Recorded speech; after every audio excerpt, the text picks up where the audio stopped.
이 시간 우리가 나눌 은혜 말씀은 디모데전서 1장 4절 말씀입니다. 디모데전서 1장 4절 말씀 다 같이 봉독하시겠습니다. 신하나 끝없는 족보 이야기에 집착하지 못하게 하라. 그런 것은 무가치한 변론만 일으킬 뿐 믿음으로 구원을 받는 하나님의 계획을 아는 데는 아무런 도움을 주지 못하느니라. 아멘. 이 시간은 진정한 자유라는 제목으로 은혜를 나누고자 합니다. 우리가 어디에 매여 사는가 한번 생각해 보세요. 우리가 무언가에는 매여 살고 있습니다. 그 매여 사는 것이 다 우리의 신화입니다. 자기의 믿음을 법칙처럼 이야기하는 사람들이 있어요. 그런 사람 너무 참 답답합니다. 자기가 그냥 믿는 건데 그것을 법칙처럼 강조하면서 그것에 어떠한 것도 검증이 안 된 비진리임에도 불구하고 그것을 진리처럼 이야기할 때 저는 그것에 대해서 비판적인 태도를 취합니다. 우리 기독교에 대해서도 많은 사람들이 좀 착각하는 게 있어요. 이것은 무슨 신화다 이렇게 생각하고 있어요. 기독교가 신화인가? 그렇지 않습니다. 기독교는 엄연한 현실입니다. 그림 리얼리티. 신화처럼 우리가 이야기를 해서는 안 돼요. 이것은 살아계신 예수님에 대한 우리의 날마다의 고백이 있는 것이 바로 이 기독교입니다. 우리가 신화를 왜 이야기할까요? 신화라는 것은 현실의 가능성을 믿지 않아서 그렇습니다. 현실이 불안한데 그것을 해결해 줄 대안을 못 찾을 때 우리는 신화에 의존합니다. 살아계신 예수님을 믿지 못하면 그래서 온갖 잡신화에 우리는 매여 살게 됩니다. 이단들이 대표적으로 그렇습니다. 열심히 외치는 걸 한번 들어보세요. 교주의 신화를 이야기합니다. 그 교주의 신화만이 교주가 만난 교주의 어떤 경험만이 절대화되고 그것을 가지고 많은 사람들에게 그 신화를 강요합니다. 믿으라고 강요합니다. 사실 그 모습을 보면요. 저는 절대로 예수를 못 믿습니다 하고 외치는 것처럼 보여요. 이단들이 막 이렇게 하는 거 보면 나는 절대로 살아계신 예수님을 믿지 못합니다. 그렇게 외치는 것 같아요. 살아계신 예수님이 계신데 어떻게 그렇습니까? 어떻게 그렇게 할 수가 있어요? 완전히 안 믿으니까 그렇게 할 수 있는 겁니다. 사실상 심판이 예비되어 있는 것이죠. 우리는 심판하시는 주님, 살아계신 예수님을 항상 날마다 우리가 경험하고 만나고 그렇게 신앙생활을 해나가는 것이 바로 이 기독교입니다. 그래서 온갖 신화에 또한 족보 이야기, 어떤 성공 스토리들에 우리가 너무 집착하지 마라. 그런 것에 집착하고 그런 것이 우리를 구원할 거라고 생각하는 모든 것이 다 우상이고 무가치한 변론만 낳는다. 믿음으로 구원을 받는 하나님의 계획을 아는 데는 아무런 도움이 안 된다. 우리는 오직 예수님께 매여야 된다는 말씀입니다. 우리가 신화에 매이면 안 돼요. 우리는 예수님에게 매여야 되는 거죠. 지난번에 제가 광고했었죠. 누가 내 치즈를 옮겼는가. 그 책을 보면요. 햄이라는 인물이 나옵니다. 자신이 한번 성취한 그 과거의 신화에 빠져서 변화된 현실을 전혀 인식하지 못하고 거기에 적응하지 않으려는 안주하는 그런 태도를 보이는 인물이 나옵니다. 사실 그 햄이 처음에 시창고에서 치즈를 잔뜩 찾았을 때 그때는 그것이 현실이었어요. 그런데 그 이후에 변화하는 모든 환경을 다 그 신화 때문에 무시하고 거기에 안주했기 때문에 결국 그는 위험에 처한 겁니다. 그 안에서 자기가 이뤄낸 신화 속에서 계속해서 안주하고 거기에 밀착해서 그 현실을 벗어나지 않으려고 할 때 아주 무지몽매한 사람이 되는 거죠. 치즈는 옮겨졌어요. 현실은 바뀌었어요. 모든 게 변화되고 있어요. 주님의 현실은 계속해서 날마다 우리를 새로운 곳으로 이끌어 가십니다. 그런데 과거의 성공에 집착해서 전혀 움직이려 하지 않고 두려워하면서 그것을 벗어나려 하지 않고 주님의 이끄시는 대로 따라가지 않으려고 하는 그 자세에서 바로 우리의 실패가 주어지는 것처럼 이 햄도 바로 그런 태도를 보입니다. 왜 그런 태도일까요? 왜 안주할까요? 두려워서 그래요. 게을러서 그래요. 두 가지, 인간의 모든 악의 근원은 딱 두 가지입니다. 두려움과 게으름. 죽음에 대한 두려움 때문에 안주하고 또 자기 자신의 게으름 때문에 더 이상 움직이려 하지 않고 그러다 보니까 더 위험에 빠지고 결국 노예가 되는 거죠. 상황의 노예가 되고 조건의 노예가 되고 사슬에 묶여서 사실상 그 안에서 안주하고 있지만 그 안에서 안락한 것 같지만 사실은 자기가 노예로 박혀가고 있는 현실을 모르는 완전한 부자유의 상태를 스스로 자초하는 모습. 이것이 햄 아니고 무엇입니까? 그 햄을 보면 그렇습니다. 히브리서 2장 15절 말씀이 그래요. 또 죽기를 무소함으로 한평생 메어 종로로 타는 모든 자들을 놓아주려 하시니. 그 사람들이 이 햄이 거기에 벗어나지 못하는 이유는 죽음의 두려움이에요. 여기서 벗어나면 뭐가 있을까? 여기에 과거에 신화처럼 현실이 있었다. 그러니까 두려우니까 벗어나지 않는 거예요. 도전하지 않습니다. 그러다 보니까 계속해서 현재에 묶여 살아가는 거죠.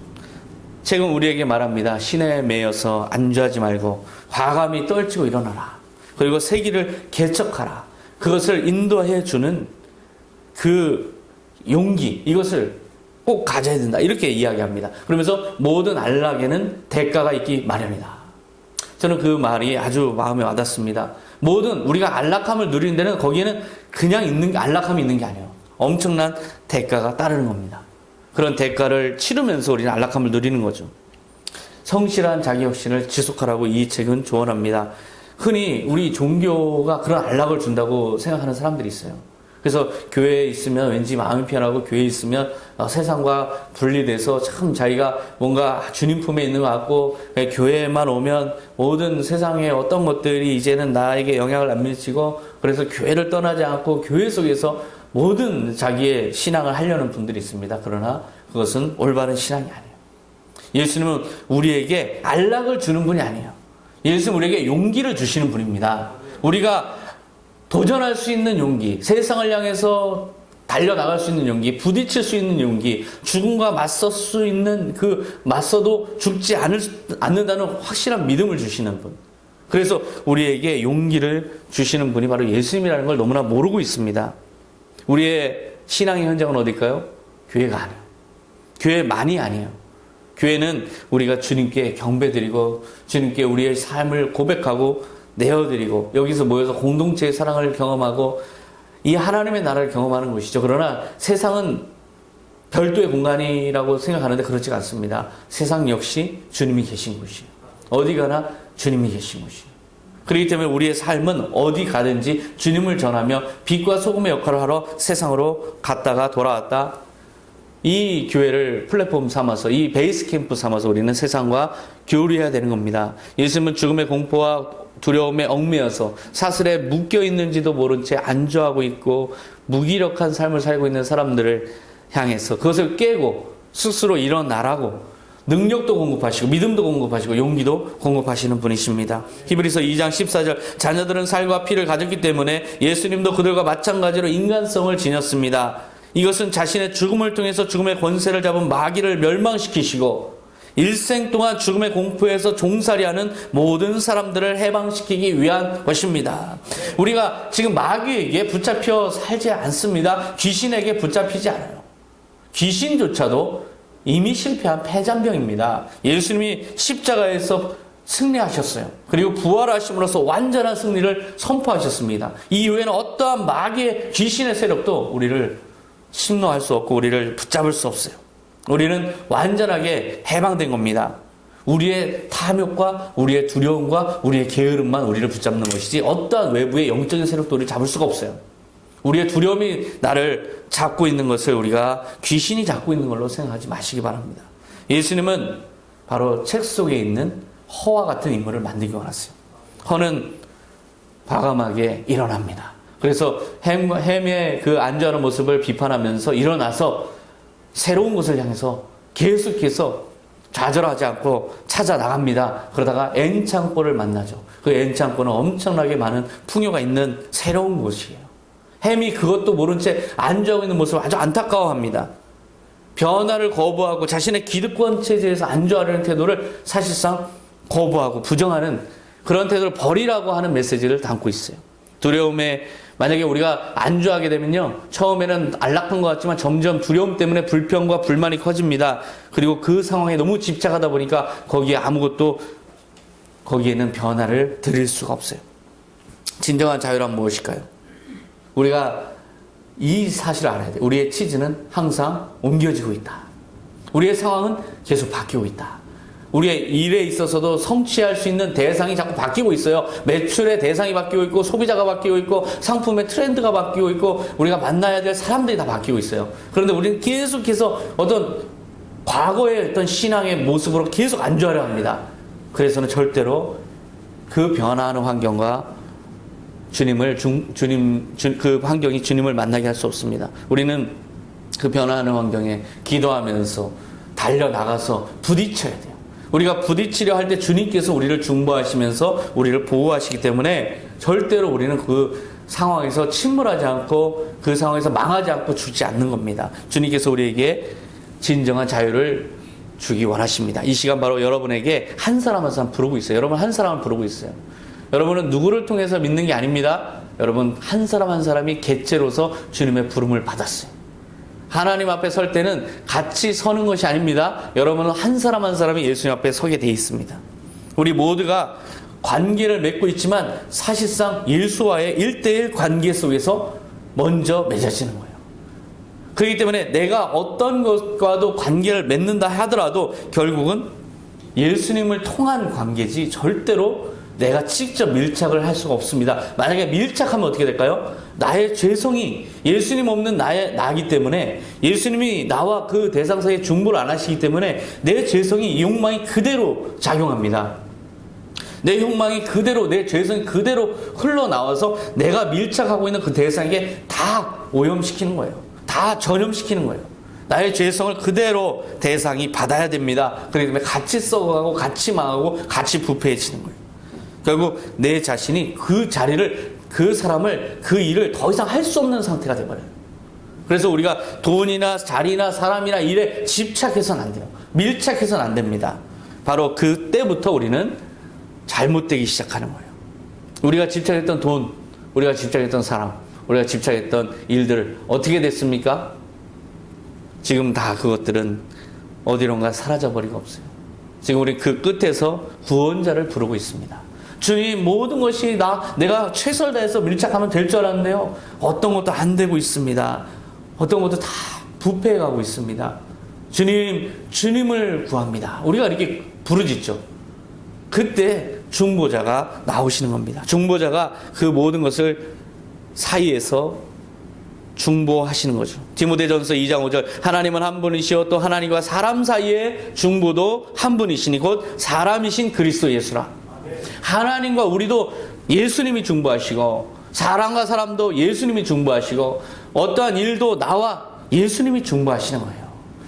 인간으로 오신 예수님, 그래서 우리의 모든 것을 다 아시고 우리의 성정을 다 이해하시는 예수님이 우리의 중보자가 되시고 그 부활하신 예수님이 우리의 죄를 다 담당하신 예수님이 우리와 그것 사이에 중보자로 오시는 겁니다. 바로 거기에 대해서 우리가 응답하고 그 예수님이 들어오심에 대해서 우리가 용납하고 우리가 그분을 영접하고 그분을 모셔드리면 예수를 중보자로 삼은 진짜 예수를 따르는 삶이 시작되는 거죠.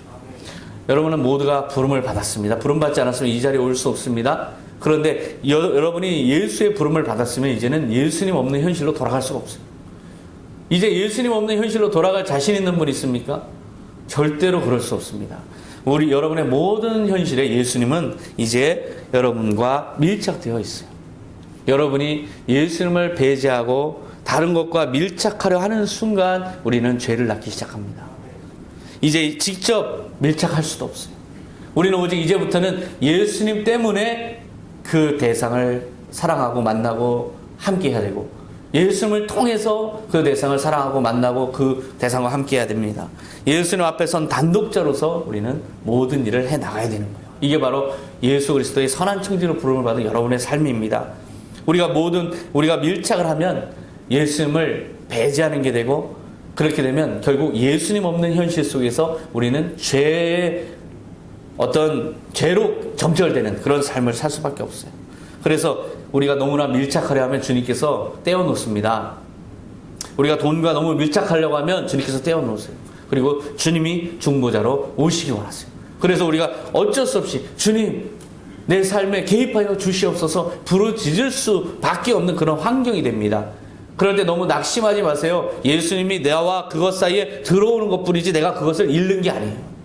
나는 그것이 좀 나에게서 멀어진다 해서 내가 다 잃어버리는 것처럼 호들갑을 떱니다. 그게 아니에요. 예수님이 들어오시면 바로 그것은 예수님 때문에 보장되는 나의 것이 되는 거예요. 이것이 바로 예수님을 모신 삶의 현실입니다. 히브리서 9장 15절 이로 말미암아 그는 새 언약의 중보자시니 이는 첫 언약 때 범한 죄에서 속량하려고 죽으사 부르심을 입은 자로 하여금 영원한 기업의 약속을 얻게 하려 하심이라. 예수님께서 새 언약의 중보자시다. 여러분은 새 언약을 받은 사람들이에요. 예수님을 통해서 죄 구원을 받고 용서를 받고 예수님을 통해서 하나님의 나라를 약속받은 새 언약의 주인공들이십니다. 그 새 언약을 중보하신 분은 바로 예수님이시죠. 예수님의 모든 중보 아래 여러분은 살아가고 있습니다. 그렇기 때문에 이제는 예수님을 모실 때 영원한 기업의 약속을 얻게 되는, 즉 예수님의 중보를 여러분이 인정할 때 온전한 회복이 있는 것이죠. 바로 이것을 깨달아야 합니다. 예수님께서 여러분의 사랑관계, 파탄난 사랑관계에 중보하시면 그 관계가 영원히 회복돼요. 예수님께서 여러분의 지금 어려운 사업관계에 중보하시면 여러분은 그 기업을 영원한 하나님 나라의 기업으로 만들 수 있습니다. 예수님께서 지금 이 물질세계와 나를 중보하시면 나는 영원한 존재가 되는 거예요. 나는 소멸되지 않는 영원한 존재가 되는 겁니다. 이렇게 바로 주님의 중보를 허락하신 여러분 되시기 바랍니다. 그것을 고백하시면 됩니다. 가령 우리는 오직 예수님을 통해서만 이웃에게 다가갈 수 있어요. 우리가 이웃에게 다가갈 때 그냥 직접적으로 그 사람이 좋아서 다가가지만 사실상 그 사람이 좋아서 다가가는 게 아니라 그 사람을 얻게 될 나의 이익이 좋아서 다가가는 거죠. 결국 나를 사랑해서 다가가는 거지 그 이웃을 향해서 진정 예수님의 사랑을 가지고 다가가는 게 아닙니다. 그러나 그 사이에 예수님의 중보를 허용하면 여러분은 그 사람을 위해서 다가가기 전에 뭐합니까? 기도부터 해요. 저 영혼을 주님 사랑합니다. 사랑하게 해주시옵소서. 그러면 예수님과 가까운 거예요. 그리고 예수님의 중보를 통해서 그 사람을 만나게 되는 거죠. 그래서 진정 영원한 관계가 되는 겁니다. 다른 사람을 위해서 우리가 중보기도를 할 때 이것이야말로 이웃에게 가장 빨리 갈 수 있는 방법이라는 거죠. 중보자 예수님을 중심으로 그래서 모여있는 것이 가장 진정한 사귐이 되는 겁니다. 예수님 없는 사귐은, 인간적인 사귐은 나의 욕망이 그대로 흘러들어서 그 사람마저도 어려워지는, 그래서 우리 서로가 파탄이 날 수밖에 없는 그런 사귐이 될 뿐입니다. 엄연히 말하면 사실은 나는 예수님에 대한 책임밖에 없어요. 왜냐하면 예수님이 나에 대한 모든 책임을 지시기 때문에 나는 예수님에 대한 책임만 잘하면 됩니다.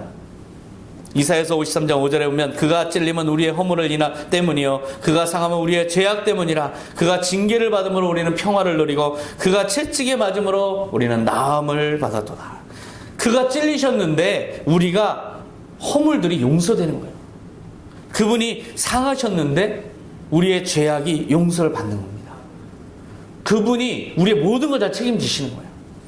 그분이 징계를 받았는데 우리가 평화를 누리는 거예요. 그분이 채찍에 맞았는데 우리가 나음을 입는 겁니다. 우리는 예수님에 대한 책임밖에 없어요.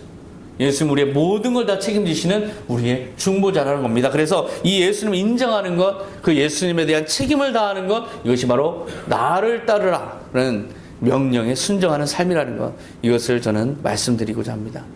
세상에 대한 우리의 밀착은 과거의 추억입니다. 예수 믿기 전의 추억이에요. 예수 믿기 전에는 얼마나 밀착했습니까? 예수 믿기 전에 얼마나 우리는 모든 상황과 모든 사람과 돈과 모든 환경과 모든 일에 얼마나 우리가 집착했어요. 이것은 과거의 추억입니다. 옛 이야기예요. 이제 예수님을 영접하는 순간 이제는 예수님을 통해서 예수님 때문에 그 대상들을 만나야 되고 관계를 맺어야 되는 거예요. 우리는 예수님 앞에선 단독자라는 것입니다. 바로 이것이 우리의 존재의 의미고 존재의 자아상이죠. 여기 한 인물이 있습니다. 너무 재물에 밀착하다 보니 재물에 종살이하고 노예가 되었던 한 인물. 그래서 물질의 노예가 되어서 거기서 헤어나와서 정말 영생을 얻고자 했지만 다시 예수님을 떠나서 예수님을 중보로 모시기 원하지 않아서 근심하며 돌아간 재물이 많은 청년이 있습니다. 마태복음 19장 16절에 어떤 사람이 주께 와서 이르되 선생이며 내가 무슨 선한 일을 하여야 영생을 얻으리이까? 예수께서 이르시되 어찌하여 선한 일을 내게 묻느냐? 선한 이는 오직 한 분이시니라. 내가 영생에 들어가려면 계명들을 지키라. 지금 마지막 소절이 아니라 첫 소절을 보겠습니다. 선한 일을 묻고 있어요. 인간은 원래 선악을 알지 못했습니다.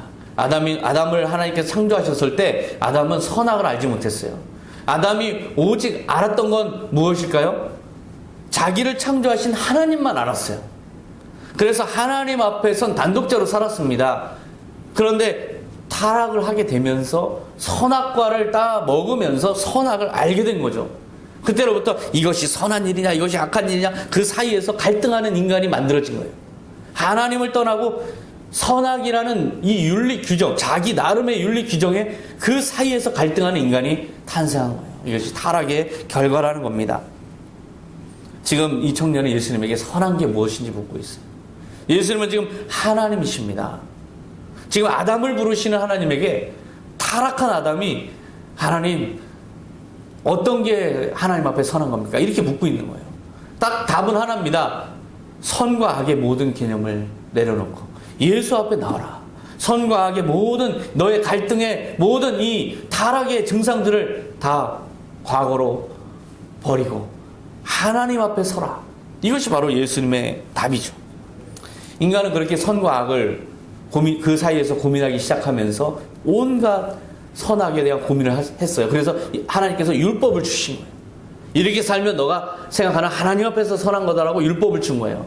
이 율법은 하나님을 향해서 가는 거죠. 이 율법이 자체가 하나님이 아니에요. 근데 이스라엘 민족은 율법을 하나님으로 섬겼어요.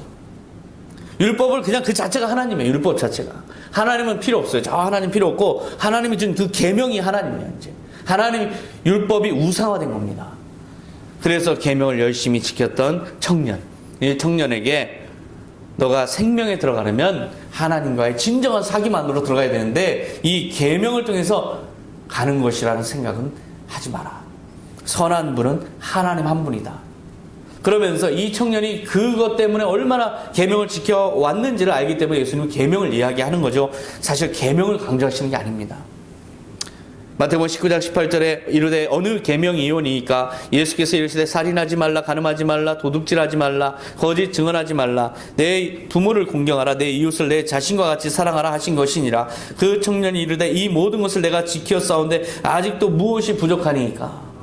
지금 예수님께서 지금 이 부자 청년의 모든 삶을 지금 꿰뚫어 보고 계십니다. 계명에 대한 집착과 계명에 대한 밀착에 완전히 밀착되어서 하나님은 알지 못한 채 계명에 완전히 밀착되어 있는 이 부자 청년. 그러나 그것은 착각이에요. 사실은 계명에 밀착되어 있는 게 아닙니다. 계명을 수단화해서 자기 재물을 지키고자 하는 재물욕에 밀착되어 있는 거죠. 예수님은 그 본질을 깨뜨리고 계십니다. 이 부자 청년의 질문의 진위가 무엇일까요? 내가 모든 걸 지켰습니다. 이 계명 다 지켰어요. 이제 무엇이 부족합니까? 이 대답의 진위가 뭘까요? 이 부자 청년이 만약에 계명을 다 지켰다면 지금 내가 무엇이 부족합니까? 이 대답이 나올까요? 계명을 다 지켰는데 하나님 앞에서 부족함을 왜 느끼냐 이거죠. 청년은 아직도 무엇이 부족하니까 라는 질문 속에서 자기가 완전하게 주님의 계명을 지키지 못한 걸 고백하고 있고 자기의 실패를 고백하고 있는 거예요. 그리고 전혀 이걸로는 충족되지 않습니다. 정말 하나님이 필요합니다. 고백을 하고 있는 겁니다. 그것을 자기가 인정하고 있는 거예요. 만약에 이 청년이 그렇다면 계명을 모두 지키지 않았다면 하나님의 심판이 있을 거라고 생각이나 하고 있을까요? 하나님이 내가 계명을 다 못 지켰다면 내가 심판받을 것이다. 하나님 앞에 내가 계명을 못 지키면 심판받을 것이다 라는 두려운 마음으로 온 걸까요? 하나님을 두려워하는 마음이 있을까요? 전혀 그렇지 않습니다. 하나님의 심판을 철저히 경험했다면 아마 이 질문을 아예 하지 못했을 거예요. 어떻게 아직도 무엇이 부족합니까? 이렇게 얘기합니까? 하나님의 심판, 하나님의 계심을 경험한 사람이 절대로 그렇게 할 수 없습니다. 제가 전도하다 보면은 하나님이 계십니까? 라는 질문을 정말 많이 받습니다. 근데 저는 그 사람을 굉장히 좋게 봐요. 막 산 사람은요, 하나님 계십니까? 안 물어요. 이미 무서워해요. 이미 하나님이 무섭습니다. 그래서 하늘을 향해서 눈도 못 들어요. 이미 너무 죄진 게 많아서 무서워서 개차반서 살기 때문에 심판이 두렵습니다. 하나님이 살아계십니까? 라는 질문을 하는 사람들은 나름대로 착하게 사는 사람들이에요. 나름대로 선하게 산다고 노력하는 사람들입니다. 근데 그 사람들이 하나님의 살아계신지 안 살아계신지 확신할 수 없어서 지금 자기의 의로운 대로 살고 있기 때문에 하나님이 살아계신지가 궁금한 거예요. 이걸 내가 인정받을 수 있는지가 궁금한 거죠. 하나님의 무서운 심판을 경험한 자는 하나님의 약속을 그냥 믿어버립니다. 그게 살 길이기 때문에 믿습니다. 완전히 개차반으로 산 사람은 하나님의 살아계심 앞에 덜덜 떱니다. 하나님의 심판을 경험한 사람은 무서워서 하나님이 계십니까? 묻지 못해요. 부자 청년은 하나님을 알지 못한 채 자기에게만 집착하여서 자기 의로움대로 살아왔다는 걸 자기 질문 속에서 담고 있어요. 보여주고 있습니다. 자기가 증거하고 있는 거예요. 부자 청년은 계명을 모두 인정하고 있어요. 하지만 전혀 하나님을 존재도 모르고 그걸 지키고 있어요. 결국 하나님 앞에서 지키는 게 아니에요. 그렇다면 이 계명을 내리신 하나님도 모르면서 계명을 지킨 거예요. 결국 계명을 정면으로 부정하는 삶을 살아온 모순 속에 빠져 있는 겁니다. 하나님 앞에 서지 않는 자의 윤리는 계명이에요. 자, 우리가 법 없이 사는 사람들이죠. 법 없이 사는 사람들은 법 위에 있습니다. 윤리를 다 지키는 사람은 법을 다 지키고 있는 거예요. 그죠? 윤리를 잘 지키는 사람이 어떻게 법보다 못할 수가 없죠. 다 지키고 있는 겁니다. 근데 법을 다 지켰다고 윤리가 있는 건 아니에요. 법을 다 지켰지만 윤리는 없을 수 있습니다. 그러나 윤리를 다 지키면 법은 자연스럽게 다 지키는 게 됩니다. 그래서 예수님이 말씀하시는 거예요. 하나님 앞에 나와라. 그러면 하나님 앞에 서 있는 자로서 윤리를 따르게 되고 나를 따르려 순종하게 되면 예수님 앞에서 그 서는 그 자체가 윤리를 완성하는 거고 계명을 완성하는 거다. 그래서 예수님은 해결책을 선포하십니다. 19장 21절에 보면 예수께서 이르시되 내가 온전하고자 할진대 가서 내 소유를 팔아서 가난한 자들에게 주라. 그리하면 하늘에서 보화가 내게 있으리라. 그리고 와서 나를 따르라 하시니 그 청년이 재물이 많으므로 그 말씀을 듣고 근심하며 가니라. 청년은 온전해질 방법이 있어요. 예수님이 직접 말씀하십니다. 예수를 따라라. 그러면 계명이 다 완성이 된다는 거예요. 너가 그토록 계명을 지키고 싶어 하는데 나를 따르면 하나님의 아들 앞에 서면 완전한 계명을 지킬 수 있는 사람이 될 수 있다. 그러면 영생도 너에게 허락된다. 이것이 네가 원하는 거 아니냐? 청년은 자신을 선하다고 느끼게 만드는 위선적이고 기만적인 계명들이 아니라 진짜 계명 앞에 서 있는 거예요. 근데 이 진짜 계명을 만나니까 무서운 거죠. 나를 따르라는 명령을 만나니까 근데 이 명령은 어떻게 피할 방법이 없습니다. 뭐 다 협상을 할 수 있는 여지가 없어요. 예수님 앞에 서느냐 안 서느냐밖에 없어요. 이것은 양자택일 뿐입니다. 청년은 예수님의 이 무지막지한 요구에 자기의 재물을 다 팔아서 가난한 자들에게 주라는 이 무지막지한 요구에 결국은 굴복하고 떠나갑니다. 그동안 자기가 집착했던 재물이 이게 진짜 본질이었다는 것을 그대로 자기가 드러내고 입증하고 말았어요. 율법은 왜 그러면 지켰습니까? 이 재물을 지키기 위해서 율법을 수단화한 거죠. 바로 이것이 우리의 모습입니다. 내가 밀착하는 것 있습니까? 내가 지금 밀착되어 있는 게 있어요. 그것이 나를 괴롭게 합니다. 근데 그 사이에 예수님이 중보로 들어오기 원하세요. 근데 나는 허용하지 못해요. 내가 예수님을 허용하지 못하고 있단 말이에요. 내가 밀착하고 있는 것과 너무나 사랑에 빠져서 예수님을 중보로 세우지 못해요. 그것을 잃을까봐 그 부분에서는 예수님을 거부하고 있습니다. 이것이 바로 예수님을 떠난 우리의 모습이에요. 그렇다면 예수님께서 부자 청년에게 명령한 말씀의 진위는 무엇일까요? 왜 이렇게 예수님 고약하십니까? 어떻게 그 재물 많은 청년 그 상황 다 아시면서 다 팔고 너무하시지 않습니까? 그 진위가 무엇일까요? 그 진위를 알아야 돼요. 청년이 만약에 재물을 모두 팔아서 가난한 자들에게 다 나눠주고 예수님을 따랐다고 한번 해보죠. 그러면 이 청년은 진짜 예수님을 잘 따를 수 있을까요? 재물을 완전히 다 팔아서 예수님을 따랐는데 자기가 원하던 건 재물이었기 때문에 예수님을 따랐지만 그 자기가 버린 만큼의 재물이 안 들어오면 어떻게 됩니까? 후회하고 원망하고 다시 예수님을 떠날 수밖에 없어요. 오히려 마음은 더 팔아버린 그 재물에 대한 아쉬움, 후회 이것으로 더 빠져들게 됩니다. 재물은 팔았지만 더 재물과 밀착되는 모순이 될 수 있어요. 예수님이 그걸 원해서 지금 이런 말씀하신 게 아닙니다. 만약에 재물에 대한 집착을 다 버리고 정말 무소유를 완전하게 지향하는 만약 수도사들 이런 사람들처럼 그렇게 살면 예수님을 잘 따를 수 있다고 우리가 장담할 수 있겠습니까? 요즘에 뭐 탕진족들이 있습니다. 자기가 번 거 그냥 다 써버리는 탕진족들이 있어요. 재물에 대해서 구차하게 나는 얽매이지 않겠다 이런 겁니다. 무소유를, 가난한 삶을 스스로 선택하는 그런 운동도 있어요. 그런 삶의 스타일을 아주 낭만적으로 선택하는 사람도 있습니다. 그런 사람들 예수님을 더 잘 따를 수 있을까요? 그 장담할 수 없습니다. 만약에 예수님이 부자 청년에게 요구한 것보다 더 계명을 잘 지킨 사람이 있다면 그 사람은 예수님을 잘 경험하고 하나님을 경험했기 때문에 그걸 다 잘 지킨 걸까요? 전혀 그 연관성이 없습니다. 근데 예수님은 이렇게 무지막지한 명령을 왜 하셨을까요? 예수님께서 부자 청년에게 명령한 말씀의 진위는 누가복음 16장 13절에 증거되고 있습니다. 집주인이 두 주인을 섬길 수 없나니 혹 이를 미워하고 저를 사랑하거나 혹 이를 중히 여기고 저를 경히 여길 것임이니라. 너희는 하나님과 재물을 겸하여 섬길 수 없느냐. 이게 답입니다. 이것도 예수님의 입에서 나온 말씀이에요. 겸하여 섬길 수 없다는 말씀입니다. 둘 중에 하나를 중히 여기거나 나머지 하나는 경히 여기는 거지 둘 다를 중히 여길 수가 없다는 겁니다. 무엇을 중히 여기고 무엇을 경히 여기라는 말씀일까요? 살아계신 하나님을 경외하라는 거예요. 살아계신 하나님을 경외하고 재물에 집착하는 내 마음은 미워하라는 거예요. 살아계신 하나님을 중히 여기고 재물을 가볍게 여기라는 거죠. 더 구체적으로는 하나님의 영광을 위해서 재물을 아낌없이 사용할 수 있는 그러한 삶의 태도를 선택하라는 겁니다. 즉 선한 청지기가 되라는 거예요. 마치 재물을 소유하지 않은 듯이 소유하라. 이것이 진짜 너의 소유다. 이것이 바로 예수님의 진리입니다.